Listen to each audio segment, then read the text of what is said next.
ይሄንን ቤተ መቅደስ ምን አልኩት? አፍርሱት አለ። እንዴት አንተ አሉት። እንዴት አንተ? እኛ እኮ 46 ዓመት ሙሉ ደክመንበታል አሉት። አያችሁ፣ ይሄ ሰው የሰራው ትምህርት፣ ሰው የሰራው ነገር ሁሉ አሁን የመጨረሻው ነው። አንድ ዘመን አልቆ ሁለተኛው ዘመን መጥቷል። አሁን ያለንበት ዘመን፣ አሁን የምንኖርበት ዘመን አዲሱ ዘመን ነው። የጸጋ ዘመን፣ የክርስቶስ ዘመን፣ በሰው ውስጥ እግዚአብሔር የሚገለጥበት፣ እሱ ብቻ የሚታይበት፣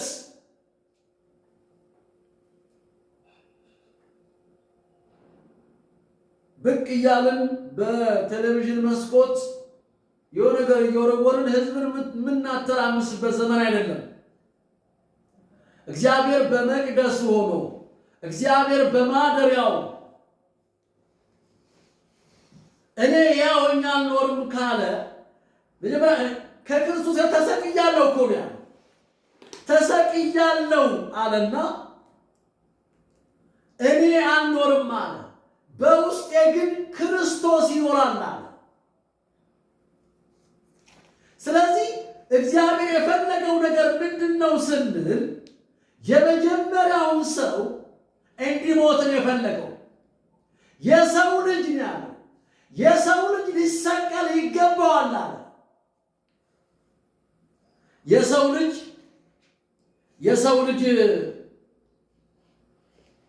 እውነት እላችኋለሁ የስንዴ ቅንጣት ነው። ወድቃ ካልሞተች ብቻዋን ትቀራለች አለ። ብትሞት ግን ብዙ ፍሬ ታፈራለች አለ። በሕግ በኩል ለሕግሞች አለው። እኛ የምንሞተው ለማን ነው? ኢየሱስ ለኃጢአታችን ከሞተ እኛ እንዴት እንሞት? እኛ ደግሞ በሕግ በኩል ለሕግ ሞተናል። ከክርስቶስ ጋር ተሰቅለናል። እኔ መኖር አልችልም ስንል፣ እኔ መኖር አቁሜያለሁ ስንል በመቅደሱ ያለው የመቅደሱ ኃላፊ የመቅደሱ ቀዳሹ መናገር ይጀምራል። ስለዚህ እንደዚያ ላይ ቀጥልና ብዙ ፍሬ ታፈራለች አለ። ስንዴዋ ሕይወቱን የሚወድ ያጠፋታል አለ። በዚህ ዓለም ሕይወቱን የሚጠላ ግን ለዘላለም ሕይወት ይጠብቃታል አለ። የመጀመሪያውን ሰው ልንጸየፍ ይገባል። ምቾት ይፈልጋል፣ መደላደል ይፈልጋል። ስለዚህ ምንድነው የምናደርገው ሲባል የመጀመሪያው ሰው በመስቀል ላይ መገደል አለበት። ክርስቶስ በመስቀል ላይ ሞቷል። አዎ ምንም ጥርጥር የለውም። የሚካድ ጉዳይ አይደለም። ክርስቶስ ሞቷል። ሞቶ በሦስተኛው ቀን ተነስቷል። ወደ ሰማይ አርጓል። ዳግም ይመለሳል። ተፈጸመ። ምን ኃጢአት? የሰው ልጆች ኃጢአት ተፈጸመ ተብሏል። ነገር ግን ኢየሱስ ሞቷል እያልን ጣታችን እየቀሰርን አንኖርም። መስቀሉን ተመልከቱ እያልን አንኖርም። ክርስቶስ በእኔ ነው ያለው። ክርስቶስ በአንተ ነው ያለው። ክርስቶስ በአንቺ ነው ያለው። እግዚአብሔር በመቅደሱ ነው ያለው። እግዚአብሔር በማደሪያው ነው ያለው። እግዚአብሔር እንዲመጣ ነው የምንፈልገው። መጽሐፍ ቅዱስ በኢሳይያስ ምዕራፍ 43 ቁጥር 19 ላይ እንደዚህ ይላል፣ እነሆ አዲስን ነገር አደርጋለሁ አለ፣ እርሱም አሁን ይበቅላል አለ። እናንተ አታውቁምን? በምድረ በዳ መንገድን ይላል፣ በበረሃ ወንዞችን አደርጋለሁ ይላል። ደረቁ ነገር መለምለም አለበት። ወንዙ ሲፈልቅ ኢየሱስ በእኛ ውስጥ የሕይወት ወንዝ ሆኖ እየመጣ ነው ያለው። የደረቀውን ያለመልመዋል። ኢየሱስ ያድናል። ስለዚህ የሚያገለግል ቢኖር ይከተለኛል። አገልግሎት ማለት በመሞት ነው የምናገለግለው። በፍጹም ልባችን፣ በፍጹም ነፍሳችን፣ በፍጹም ኃይላችን እየተከተልን ነው የምናገለግለው። ስለበላን ስለጠጣን ከሆነ የሚበላውና የሚጠጣው የሚለበሰውና የምንነዳው መኪና ሲጠፋ አብረን እንጠፋለን። ስለዚህ የሚያገለግለኝ ቢኖር ይከተለኛል። እኔም ባለሁበት አገልጋዩም በዚያ ይሆናል። የሚያገለግለኝ አባቴ ያከብረዋል አለ። አያችሁ፣ የተናገረው ስለምንድን ነው? ስለ መሞት ነው የተናገረው። ስንዴዋ በመሬት ላይ እንድትወድቅና ምን እንድትሆን እንድትበሰብስ፣ ከዛስ አሮጌው ልብሷን እንድታወልቅ ያኔ ነው ማገልገል ያለው። ያኔ ነው በነፃነት ማገልገል ያለው። ስንጸልይ ያምርብናል። ምክንያቱም የምንጸልየው ግድ ሆኖብን አይደለም።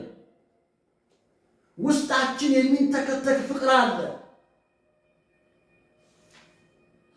ስለዚህ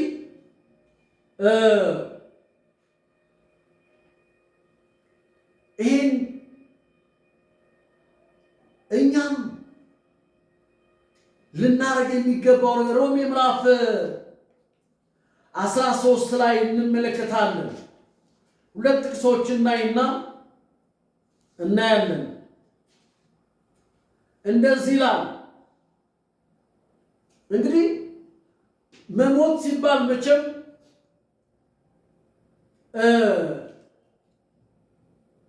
ገዳይ አለ፣ ተቃዋሚ አለ። ባህሪያቸው ይታወቃል፣ አካሄዳቸው ይታወቃል።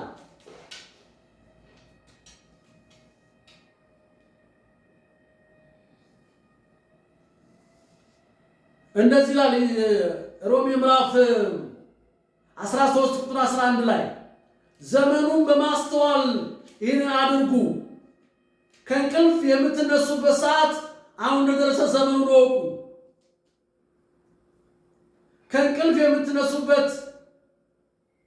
ከእንቅልፋችሁ የምትነሱበት ጊዜ አሁን ነው።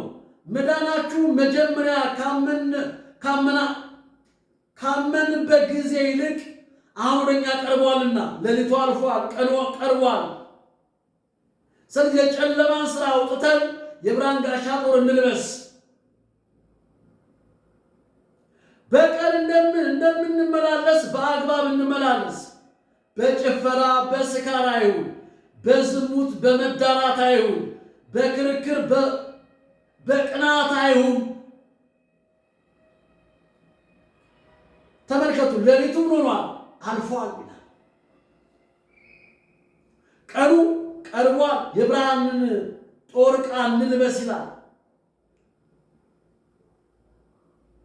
ከትንሣኤ በኋላ ስንዴዋ መሬት ላይ ወድቃ ስትበቅል ደስታ ይፈጥራል። ገበሬው ዘርቶ ዘሩ በዛው በመሬት ላይ ከቆየ ከ7 ቀን ካለፈ ያዝናል። ምንድነው ችግሩ ማለት ጀምራል። ከዘሩ ነው ከኔ ነው። ስለዚህ ያ በመሬት ውስጥ ዘሯ ወድቃ አልበላም አልጠጣም ብሎ የሚዘራው ምንም ልጆቹ ይራቡ አይበላም ዘሩን። ለምን? ለነገ ተስፋ። ስለዚህ ተመልከቱ ምን እንደሚል መዳናችን መጀመሪያ ካመንበት ጊዜ ይልቅ አሁን ወደኛ ቀርቧል። ሌሊቱ ምን ሆኗል? አልፏል ይላል። ቀኑ ሊጀምር ነው አለ። ምን የሚሆንበት? የምንበቅልበት ተስፋችን የሚለመልምበት ሌሊቱ ሊያልፍ ቀኑ ሊጀምር ነው አለ። ስለዚህ የጨለማን ስራ ወጥተን የብርሃን ጋሻ ጦር እንልበሳለን። ቀኑ እንዳይመጣ የሚገርደው ማንስ? ጨለማ ነው። የጨለማ መገለጫው ምንድነው ስንል ተቀምጧል። ይኸው በቀን እንደሚሆን በአግባብ እንመላለስ። አሁን ቀን ነው። አሁን የላከንን ስራ የምንሰራበት ዘመን ይሁን አሁን ነው።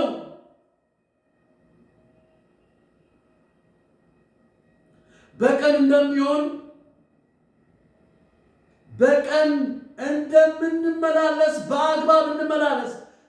በጭፈራና በስካር አይሁን። በዝሙትና በመዳራት አይሁን።